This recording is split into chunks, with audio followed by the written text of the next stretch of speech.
Welcome to the Toxic Truth About Water. We're doctors Glenn and Ina, and in this podcast, we're uncovering the hidden dangers lurking in your water and how that impacts your health. After decades of exploring natural health, we've learned the importance of clean, safe water. And we're here to share that knowledge with you guys.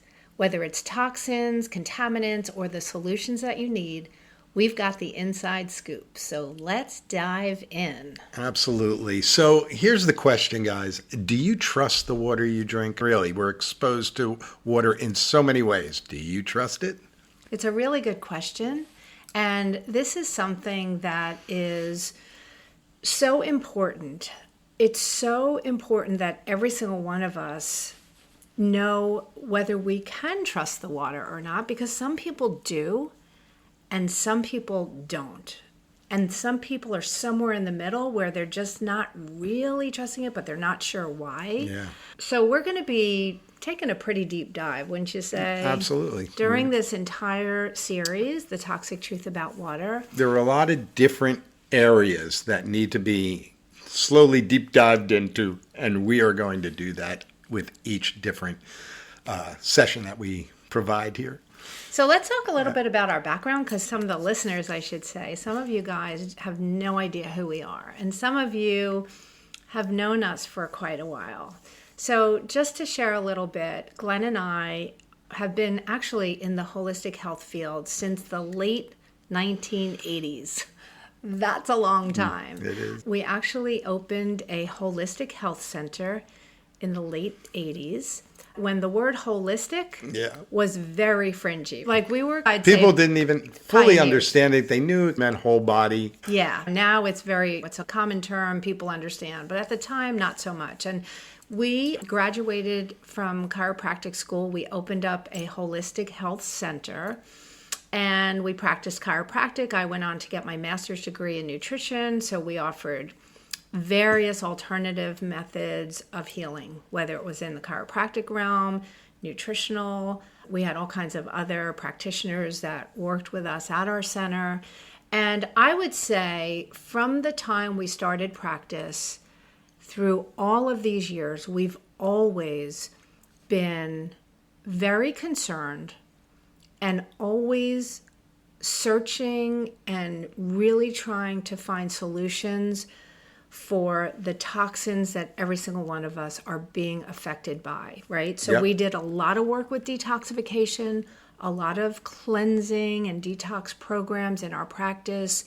And we've always, in addition to help people to support that process of releasing the toxins that are stored in our cells, but also to help people prevent the toxins from entering their life. So whether it was for filtering water, purifying air, eating clean organic foods, things to protect from the dirty electricity, shielding. We've always been into all of that through all these years. And probably I would say now more than ever, we are deeply concerned. We're not just doctors with a lot of experience and knowledge working with patients and our holistic community and all our, people that we've known along the way. But I would say we are coming to you in this series as deeply concerned people, humans like you, and really wanting to shed light, really wanting to enlighten, educate, and inspire to take action, right? Because once we know, we can't really unknow. And if we can also provide solutions for you guys, then we feel like we're helping to help all of us live a healthier and longer life, right? Yeah, absolutely. And without trying to scare anybody, I just want to say I honestly believe these are desperate times when it comes to water. It's one of the things that we're simply in contact with all day, and you don't even realize it. You're just constantly, and it doesn't even have to be washing your hands or anything like that, just things that have contacted water that now you contact. And this is really important.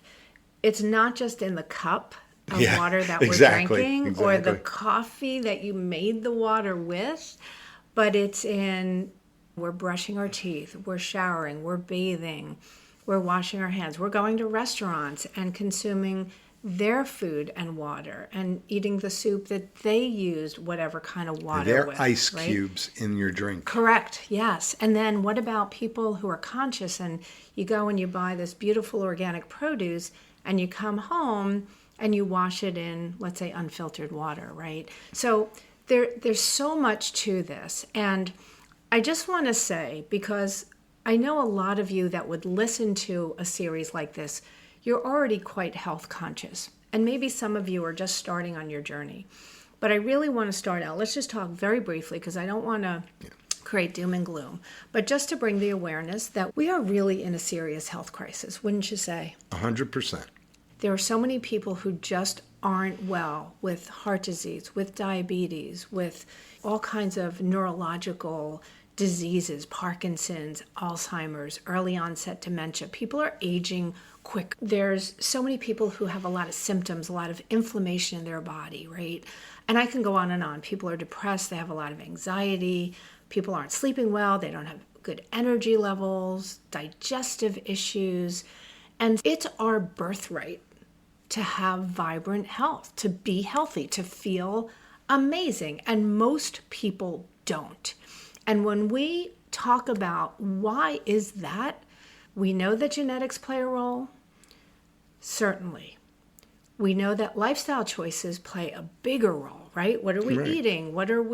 How are we abusing our bodies? Are we getting enough rest? Are we drinking too much? Does your occupation somehow put you in an environment that is unhealthy for you? Do you work with chemicals? Do you spray pesticides? Whatever. Right. There's lifestyle choices and those kind of situations.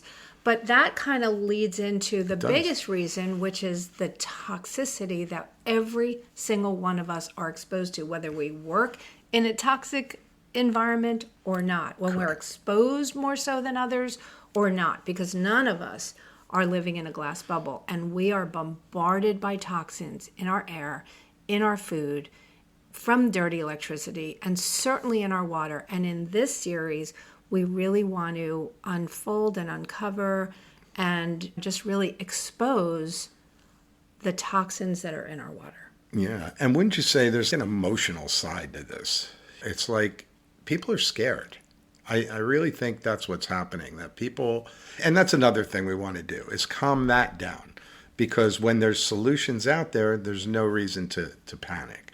And you bring up such a good point, Glenn, because yes, there is an emotional side. People are afraid. Yeah, we worry about ourselves. We worry about our children. We worry about the world.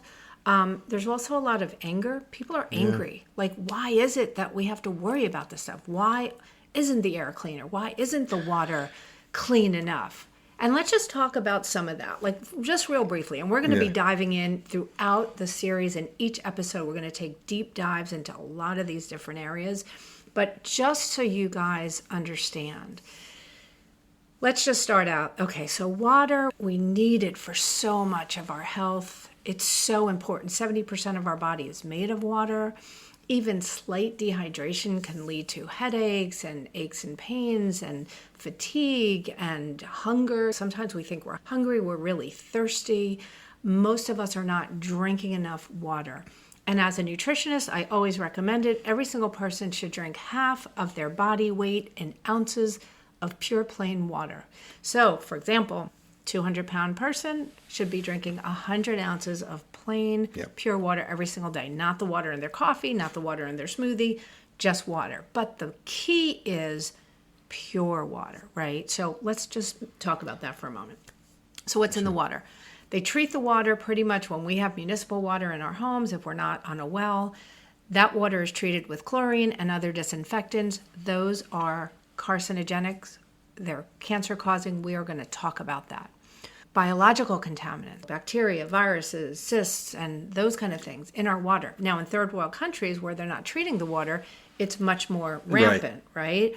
But there are infrastructure that's old, so there's leaks and there's cracks, and even after it's being treated and all those microorganisms are killed, by the time it gets to our home, perhaps not so much. Logically, they can't redo the infrastructure. Obviously, we have like 1 million miles of piping underneath our land, and they can only handle where there's a breach and kind of Band-Aid. Correct, because some of our pipes in our country are 40, 60, 80, 100, upwards of 200 years old. And so in order, like you said, they're not going to be going in and putting all brand new pipes in, unfortunately. That would be a nice thing, but that's not happening. Yeah. So we have the biological contaminants, we have the chlorine and the other disinfectants that are carcinogenic. We have the heavy metals, arsenic, lead, mercury, cadmium. A lot of these are neurotoxins causing a lot of problems.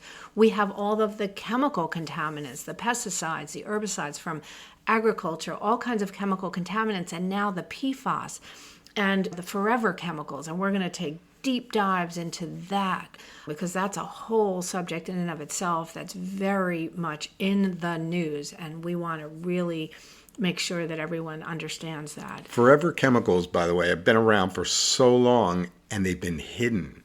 And now it's being broadly exposed because the dangers are horrific. Yeah, and it's just everywhere. And so we're definitely going to be talking about that. So there's also pharmaceuticals in our water. So we're drinking water thinking, okay, we're hydrating our body, we're thirsty, we're cooking with it, and we're getting remnants of pharmaceuticals because not only are we dumping our prescriptions down the drain and it's getting into our water supply, but we're also excreting hormones, and they're finding fentanyl in the water. This is, again, we're gonna get into all this. So we really want you guys to understand that what we're going to be talking about is so important and it impacts everyone. And we are just going to be sharing a lot of knowledge with you. It's interesting because people have a misconception like there's a source of pure water out there that's coming to their house from somewhere, a mountain or whatever, from the rain, whatever.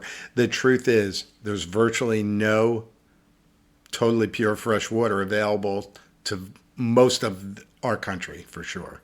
This problem is worldwide to a large extent, by the way. Other countries have the exact same problem. But the bottom line is we're exposed to this stuff every day in our waters, and we need to know it. And we're here. It's very important.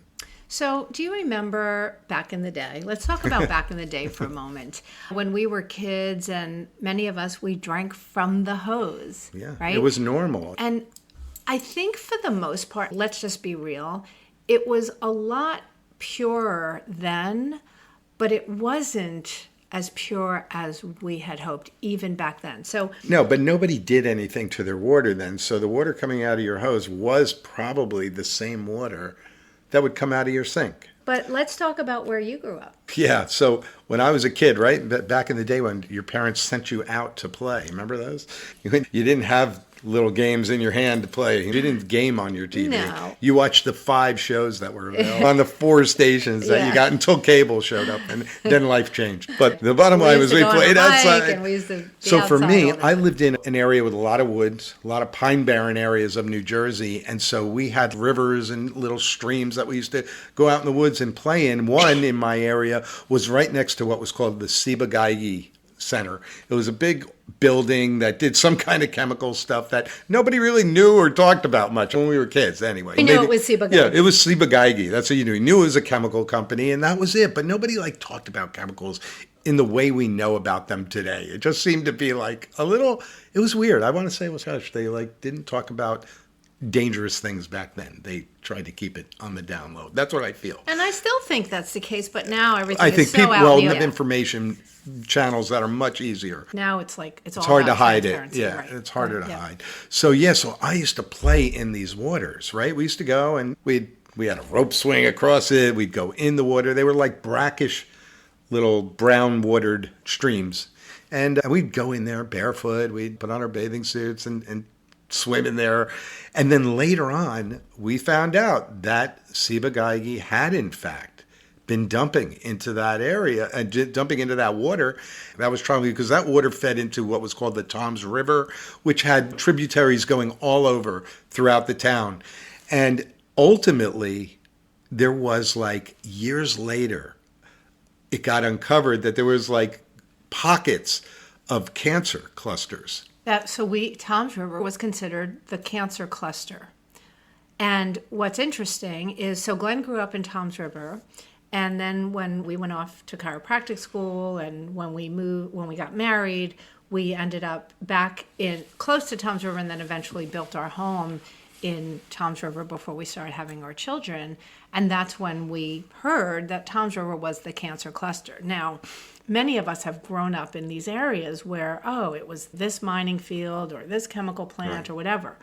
Glenn had Ciba-Geigy. For me, I grew up in a town kind of nearby called Jackson, New Jersey, and some of you may know of Great Adventure. That's what we were famous Six Flags. for. Six Flags. Yeah. Became called Six Flags.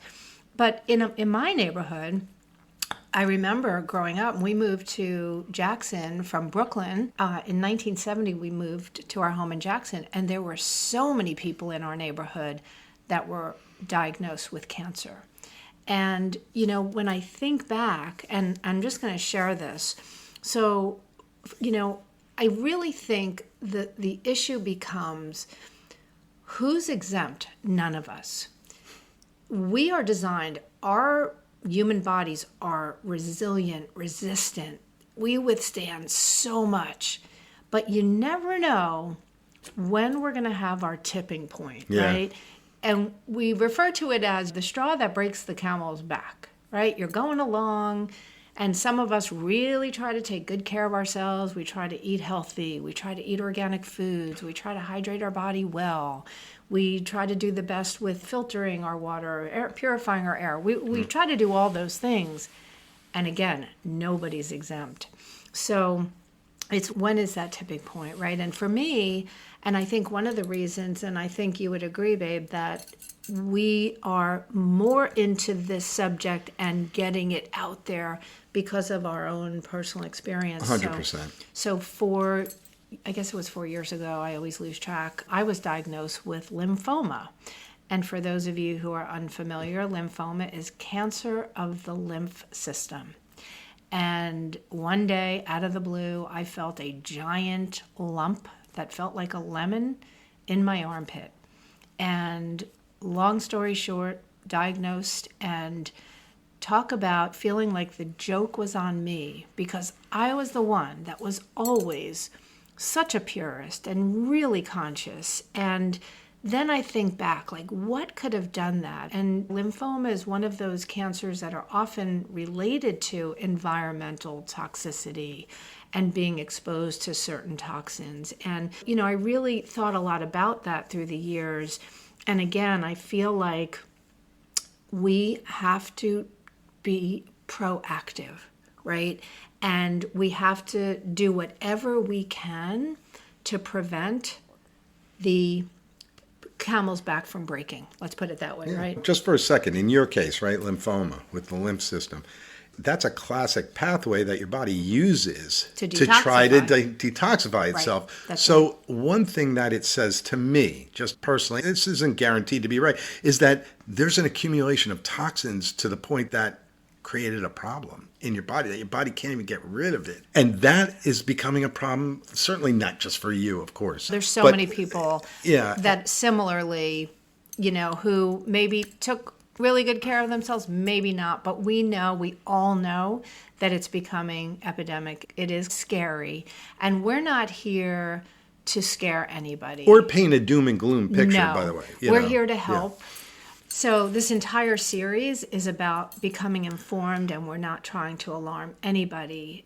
Although it's unsettling, we're here to lift the veil, right? We're just really here to lift the veil. And we're going to be exploring in this series everything from contaminants to infrastructure to practical steps. We're going to bust a lot of myths. Absolutely. Right? There's a lot of myths. There's a lot of misconceptions. A lot of misconceptions, a lot of deception, a lot of corruption. And I think in every industry, but certainly we just want to share what we know from our knowledge base and help you. So by the end of the series, you're going to have a clear roadmap. You're going to know what you can do to protect yourself, your family, the people you love and care about. You'll have all the information to make informed decisions for yourself so that you can make the best decisions. What's best for you and your family. That's what we did. That's what we want to share with you. Yep, absolutely. So here's what I want to say before we sign off.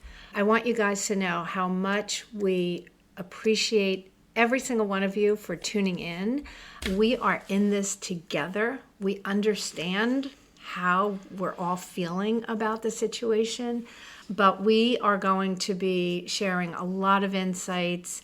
We're excited about our next episode. We're going to dive into how they're treating the water and how that's impacting us and what we can do to prevent any negative impact from that. Stay tuned. You're really going to learn a lot, and we're excited to just be here for you. So again, we want to thank you for joining us on The Toxic Truth About Water. Make sure to follow and subscribe wherever you listen to this podcast, or your favorite podcast place. And until next time, remember, we're all in this together, guys. So this is a journey that we're going to lead you down together. There are solutions as we go along. We need to inform you first before we tell you all the good things you can do to fix it. You need to understand the problem first. So remember, we're all in this together. Keep questioning, keep learning, stay healthy, and stay informed. Much love to you guys. And remember to subscribe or follow so that you never miss an episode. Bye for now. See you next time.